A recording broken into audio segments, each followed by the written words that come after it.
of everything, and that we can kind of learn what these things mean and then use it to our advantage to find freedom. Well, and let me just, the article that I'm mentioning is about misrule and the king of misrule. I actually it's all about a group of people who've been in control of the world forever, right? Well, it really is, because it's the same crowd. Mm-hmm. They keep changing their name. In ancient times we knew them as the Egyptians. They were at Troy. They were at Rome. And they keep changing their names. That's why they have this phoenix symbology. Yeah, they keep reinventing themselves and rebirthing themselves out of the ashes. And so you think it's something new. It's the same crowd. Is that why they have the phoenix? Yes, because they keep reinventing themselves, rebirthing out of the ashes. The ashes that they create when they burn down something, a country. Yeah. I get it. Yeah, and of course, that's why, in past times they went by Caesar's names. They used other, pharaoh names, etc. In modern times, they might be presidents or kings, and of course, kings of industry. In one era, they're Morgans and Rothschilds and Rockefellers, and now we're going to get to know them under new names that you. But they're always the aristocracy. They're always the aristocracy. They're always the same people. They're always little pharaohs, right? Well, they are. They have a bloodline, right back to being a pharaoh. They are the same bloodlines over and over, and they know who they are. In fact, Bill Clinton, he said that the person that made it possible for him to become president was Carroll Quigley. Carroll Quigley had written this incredibly long tome of a book. He explained how he has gone behind the scenes and looked at all of these bloodline families that rule the world and explained that to Clinton. And so he understood his history. And that's important to understand your history. This article, and the reason I'd love for people to read it and give their comments on it, it's about the season of misrule. And what that's about is in Rome at the time of Christ and thereafter, and many years before. They had this midwinter Saturnist festival. They were Saturnists, and a lot of people don't know even the Nazis were Saturnists. And so, right. And so were the Hellenists, right? Yes. Prior to that, these Hellenists, same club. Yeah, I'm just saying it because Hanukkah's and Hanukkah for my references, Mm-hmm.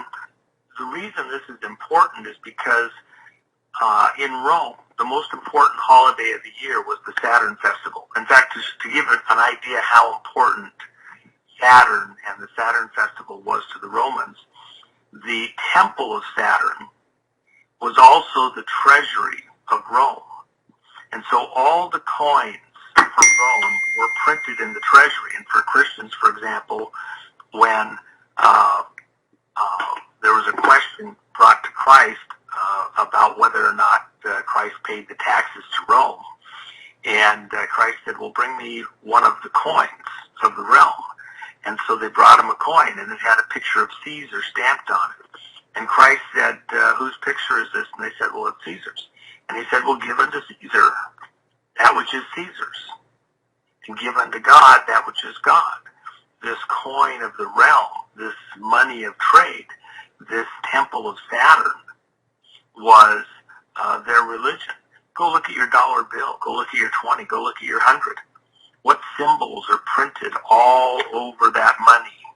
It's the same crowd, the same club with their little secret handshake imagery and tattoos all over it. You're carrying the talismans of their religion, the symbology of their religion with you everywhere. You're doing every transaction of your life. You're converting your life energy into a piece of paper. And the high holiday of religion is the season of misrule at the midwinter winter solstice. So that's the shortest day of the year. This year it's December 21st, and the longest night. And so, from a religious standpoint, Roseanne, this is we look at the Q operation, dark to light. The darkest day of the year is going to be Saturday, the 21st. And there's this belief, because if you track the motion of the sun on the horizon, it looks like it hovers out there for a period of days. Some people call it 3 days, some people call it 6, before you really see it returning visibly in the markers and coming back, and the days beginning to get noticeably longer. And so we're in that window right this second. Do you see that the impeachment took place at the beginning of this 3 days into the longest night of the year? And we're going to have this hovering with all these questions.